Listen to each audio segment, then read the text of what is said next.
That was funny.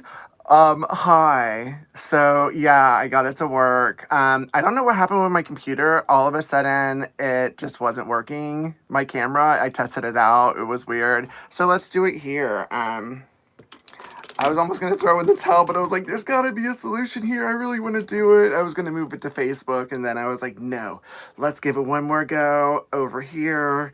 I know people are there, so thanks for coming.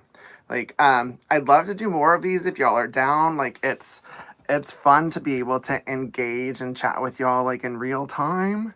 And the discussion on like unveiling the name of my sewing machine, it was more than just like a post. It was something that needed to have a conversation. And how I figured that out was whenever I asked everyone to try and name my machine. I'll let y'all see. Where's my machine? I'll be right back. This is my new machine. This is my Janome M7. I'm obsessed. I love them.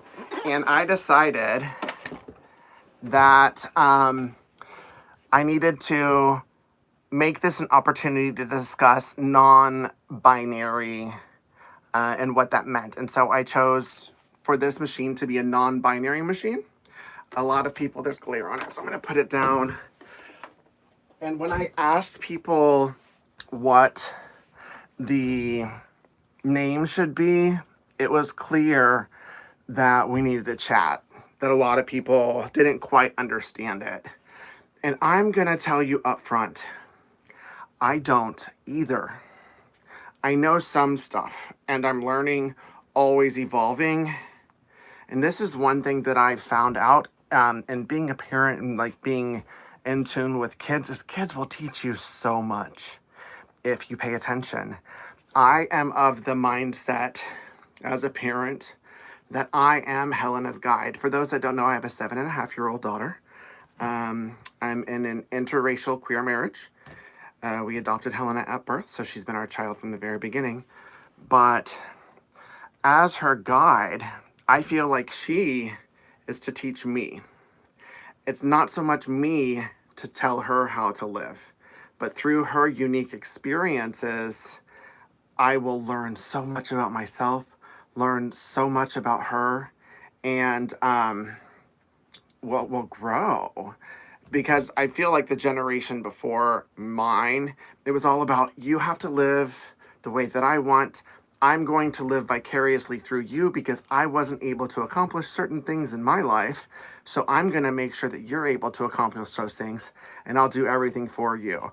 Which, I mean, we see the trauma that that's caused in my generation because a lot of us are confused, right? And we started living other people's paths and not our own path. And that's not what the generation that I'm in of parents is doing. It's open, it's receptive, it's empathetic, it listens. And that's what I've done with Helena. And the one thing that I have learned right away, even before she was born, I knew this, but the moment that I saw her, I was the first person to touch her. I was the one that cut the cord. We did skin to skin right away. As soon as I saw her and looked in her face, I knew I loved her unconditionally. It's just something that's there. And the fact that there are so many parents out there that don't show up for their kids that way and don't love their kids unconditionally, I don't understand it. Because it's honestly the easiest thing that I can do as a parent. So I wanted to just chat about family in general. I wanted to chat about what it meant to be non-binary. And then if we wanted to chat some sewing, go for it. I saw someone had a question about baby clothes.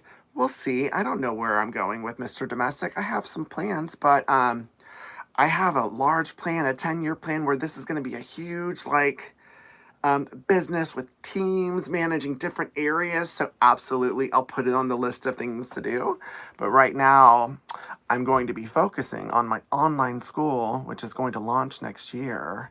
I'm working on some things behind the scenes. Some of my content will change here, which I decided after my the YouTube channel was hacked last year and stolen and used for political disinformation, I needed to do something else that I could better protect y'all, the community, because it really bothered me. That was the one thing, not that it was stolen, but what bothered me was that it was used for something that I was totally against.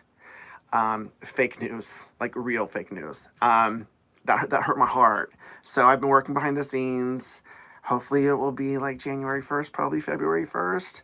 And I'm really excited about that. But family, today, if you've seen me on other social media, you know today's a special day for me. Today is, or would have been, the 50th birthday of my sister Tanisha. And she died in 2008. It was unexpected. She had an accidental prescription drug overdose. And it was right after I'd moved to LA and a month before I got married to my spouse.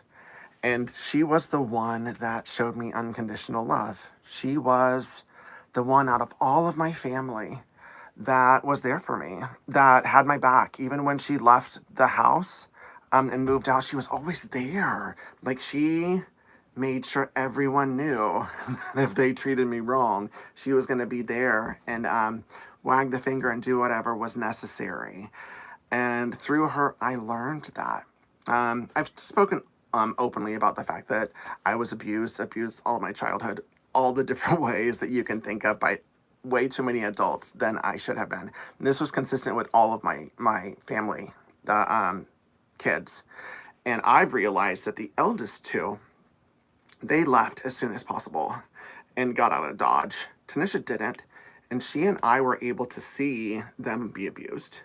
And I think that because they left, they might not have developed the empathy that we did, because I hate to say that the liberals are the more empathetic of the two political parties, because I don't like binaries, hence we're going to speak about non-binary, but that's something that I've seen in the past 4 years, and I know she would have been right by my side, and we would have been making that good trouble, and it would have been awesome. But without her, I am the black sheep. I am the lone liberal in a sea of conservative family. Some are extreme. I believe that they are evangelical Christian. Love Christians. You know, I love everyone, but I don't like it when it's used for discrimination, because that's not what it's for. For those that don't know, I've read the Bible 3 times. I know exactly what's in there. I've done research on context, so I can have those kind of conversations. But most people that practice haven't done the kind of work that I can, so we can't have those conversations. So, unconditional love was something I didn't have, but I developed with Helena. And that's why I'm so hell-bent with all of you, because I really do. I'm that goober, like, YouTuber, social media person that, like, I need y'all. Like, there's this weird relationship that we have. I love y'all to pieces. Like, y'all are here on my journey. I share my heart, and y'all give it all back. And, like, I really appreciate all of you, and I hope that y'all feel it, and you see it, and I show up for y'all, because you're looking thicker than a bowl of oatmeal. Let me show that one. I don't know what that means, Queer Notions, but I look thicker than a bowl of oatmeal. I'll take that. That's a compliment, so thank you. So in this, unconditional love, the reason that I wanted to talk about what it meant to be non-binary, I am not. But I've learned to understand, and if anyone has a kid nowadays, whether it's a grandkid or a kid, like, wow, there's not just a binary. But let's start in the beginning, for those that don't know what non-binary is. Traditionally, the system is, there's man, there's woman. That's it. Men are supposed to act a certain way. Women are supposed to act a certain way. And this is actually, and surprisingly, pretty recent when it comes to the history of being a human, that, like, there have been historical periods where, like, two spirits within indigenous cultures, those that were gender atypical, they were celebrated. They were something special. They were oracles and prophecies. That something happened in the past couple, I don't know, 2 or 3 centuries where it became this binary system. And that's not how it is. Because how many people are there now? There are almost 8 billion people on this planet, and we're expected for all dudes to act one way, all females to act another way, and then there's nothing in between? No. Like, how boring is that? So what non-binary is, to my understanding, and if any of y'all have any other resources or to add to this conversation, add it in the comments, not necessarily in the chat because that might disappear, but in the comments afterwards. Non-binary encompasses everyone in between. It's just people who don't believe in the system. It could be someone that is male presenting, but still doesn't fit into the system. Could be female presenting, could be gender fluid, and one day be one thing, another day be another thing, and that freedom is what our kids are teaching all of us, anyone who pays attention, because that's what they're doing.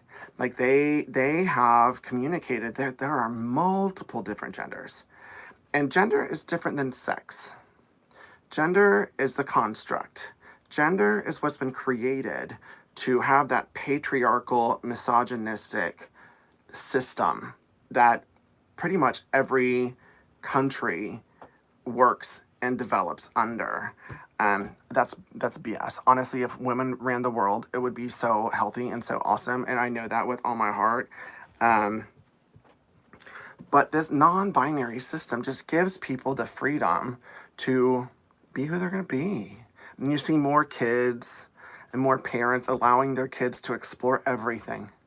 To, if a 5-year-old wants to put on a dress, they put on a dress, whether their sex is a male-bodied or female-bodied. But the non-binary person, it fits into the transgender spectrum. And some of this terminology I might not be using correctly. If so, I apologize. But they are someone who, whatever their body was identified at birth, their gender, their spirit, who they are on the inside, doesn't match that. Whether it's someone who is transgender, that is someone who was identified male at birth, but they themselves in spirit and in gender are female. And that looks different depending on who it is. And this is the most important thing with all of this, I feel. Regardless of who the person is, regardless of their gender, meet that person where they are. Ask them questions, not out of judgment. Get to know them. You don't have to understand them in order to respect them. You don't. I don't understand what it means to be transgender. I'm not. But I will respect someone if that's their truth. And I don't understand why everyone just can't do that. It doesn't make it harder. It makes it more awesome. Because then you get to understand something different than yourself. So, the question that I asked people, the name, there were some problematic things that were said. A handful of people referenced Pat, the old Pat Saturday Night Live sketch from the 80s, 90s. That is so problematic. That was making fun of this concept, and that is not where we are at with this. It's not necessarily someone who is androgynous, albeit that could be someone who is non-binary. But that was making fun, poking fun, and we've learned that isn't cool because that's making fun of someone's truth, right? And as y'all can see, I'm exploring myself. I don't know. I might discover that the more that I learn about what this is, that I actually fit under that umbrella. Because I grew up, I identify as gay.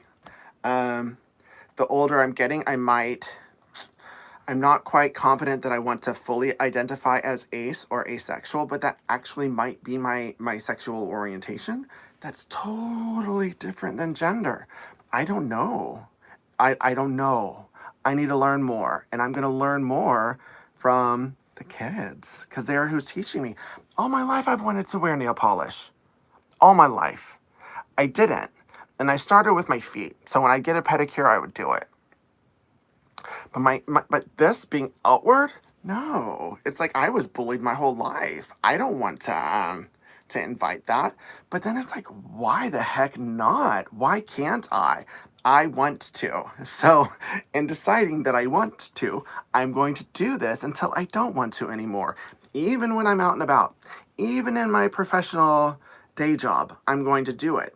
I've dyed my hair. I've always wanted to do that, but for the same reasons. Because of that archaic binary system, I didn't feel comfortable doing it because it would draw attention to myself. But what I've learned this year, and a lot of people, we've had some time with ourselves, that in letting go of a lot of the toxic relationships in my life, it's easier for me to learn who I am because I'm not trying to navigate all of that. And that's what I'm trying to do, is learn more about myself, educate some of y'all, help y'all understand. And through this machine, I mean, they're going to be my main machine for a long time. We're going to explore this concept and human experience that is non-binary. So I hope y'all are down for that, because it's really important, I find, especially raising a kid, because I've discovered, as open-minded as I thought I was, there was a lot that I still had to open and a lot that I had to learn with regard to race, with regard to gender, with regard to sexual orientation. There's a lot that I still had to learn. And I'm grateful. I'm grateful for all of y'all for being on this journey. So another thing is, one, if someone changes their name,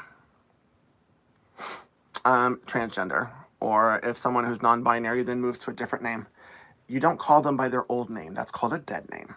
And to do so is disrespectful, and it's not respecting who they are and how they're showing up today. That in itself is important. Pronouns are important. On my bio in Instagram and other places, I am he, him, his. Those are my pronouns. That's what I identify as. Others, she, her, hers. Non-binary, gender fluid, is they, them, theirs. And to be honest, it's awkward at first because we know that as the plural, but that's how it is. That's the best descriptor for them. So just use it and use it singular. And if you have someone in your life that is non-binary, it's cool to mess up. It's cool, but to not put in the energy to try, that's way uncool. That's disrespecting their truth, and the kids aren't down for that. And like, if you want to be embarrassing to your kids, then like don't do that. It's super disrespectful. And there's so much grossness out there that I don't understand because I don't operate that way either. But it's super duper easy to respect. And it's super duper easy to ask questions. And it's super duper easy, if I mess up, to apologize and correct it. All of this is super duper easy. Super duper duper duper easy. This is true. There are so many other. There's Zed, with an X. There are multiple different non-binary pronouns that, I can't say it in here, but there is stuff from me coming out next year that will allow us to continue these conversations where I talk about the different pronouns. I found there are 5 or 6 different non-binary variations of their pronouns. So it's safe just to ask them their pronouns, and most will tell you, and then just to respect it and do that. And this to me doesn't make life harder. It makes it more awesome. It adds more colors to the rainbow. It adds more flavor. Each person, whenever I discover someone who identifies as non-binary, trans, gay, any of those, it's like that's someone moving into their truth. And that's the thing that we all want to do, is to become more of ourselves, to live authentically, to be supported, to have unconditional love. And y'all know you'll have it here. Absolutely. I'm here for you. If I ever get anything wrong, let me know and I'll correct it and I'll apologize publicly, whatever I need to do. So that is the basic discussion that I wanted to go over on that topic. And y'all are all part of my chosen family, so thank you for being there. And I don't think that I would have been able to develop and grow into who I am now, as confident as I am, without all of y'all. It's like y'all are a mirror to who I am, and somehow y'all bring out the best of me, and I really, really appreciate it. Super duper grateful. Like super duper grateful. And I'm really encouraged and inspired and motivated by what the Mr. Domestic community has become. And this is something we created together. I didn't create it. This is what we did together. And it's gotten noticed. And it's a model for others to follow. And it's inspiring kids and grown folks alike. And it's not me. It's all of us doing this. And I hope that y'all realize that y'all are just as much a part of this as I am. I'm just like, once again, I'm the guide. I'm the guide for all things crafty and fun, and occasionally social justice issues, and occasionally queer issues, and occasionally anti-racist issues. But do y'all want to know what the name is of my machine? I will show you. And then there's a story. And then after the story, that will be the end of the video. So, can y'all see it? I know it's mirrored, but their name is Tony with an I. And I wasn't intentionally trying to come up with a name that was gender neutral, androgynous, because that isn't necessarily what someone who's non-binary would be. I'll explain why it's Tony. Someone their name could have been Vanessa. Their name could have been Butch. The way I name my machines is when the name comes to me and it's right, then that's their name.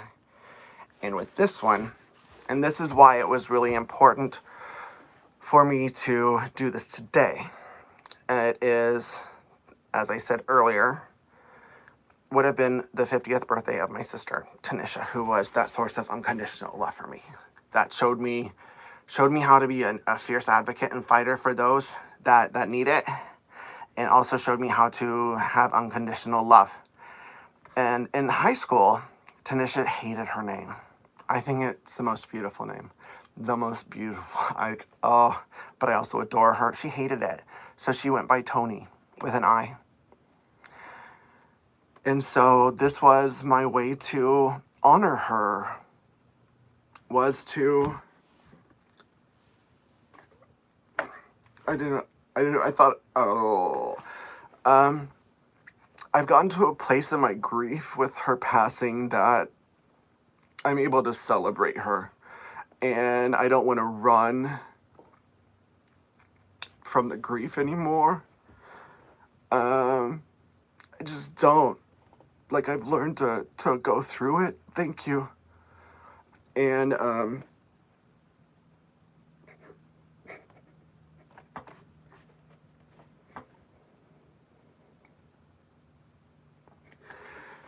there are moments when it's hard.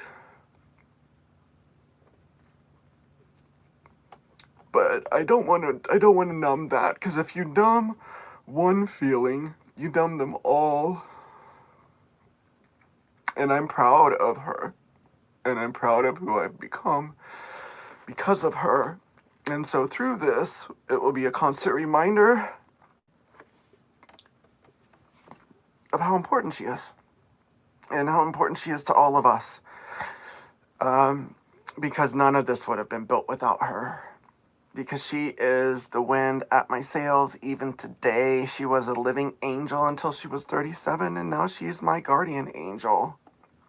And you have no idea what it felt like and everywhere on my social media when I posted about her birthday. So many people saying happy birthday to Tanisha and saying her name. That meant a lot. Something so simple. Like hundreds of people saying happy birthday, Tanisha. So this is Tony.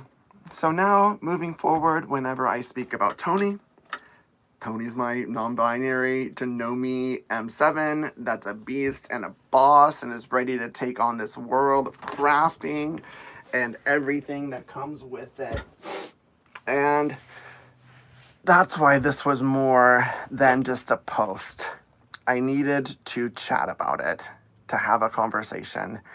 And I'm grateful that y'all all wanted to have this conversation with me. And it's not going to be the last time we have conversations, because it means a lot to me to be able to chat to y'all about this kind of stuff. And if it helps anyone out there to know that they're not alone, that I'm here for you, and I know that y'all are there for me, then I have no problem bearing my heart and soul to all of you.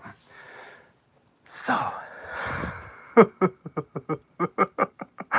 on that note, happy birthday to my sister Tanisha, my guardian angel. Welcome Tony into the Mr. Domestic family and the Janome family. And to all of you, I truly do love you. When I say love you, mean it, I truly do. Wow, have you all changed my life. So on that note, keep it positive. Mr. Domestic out. Bye, y'all.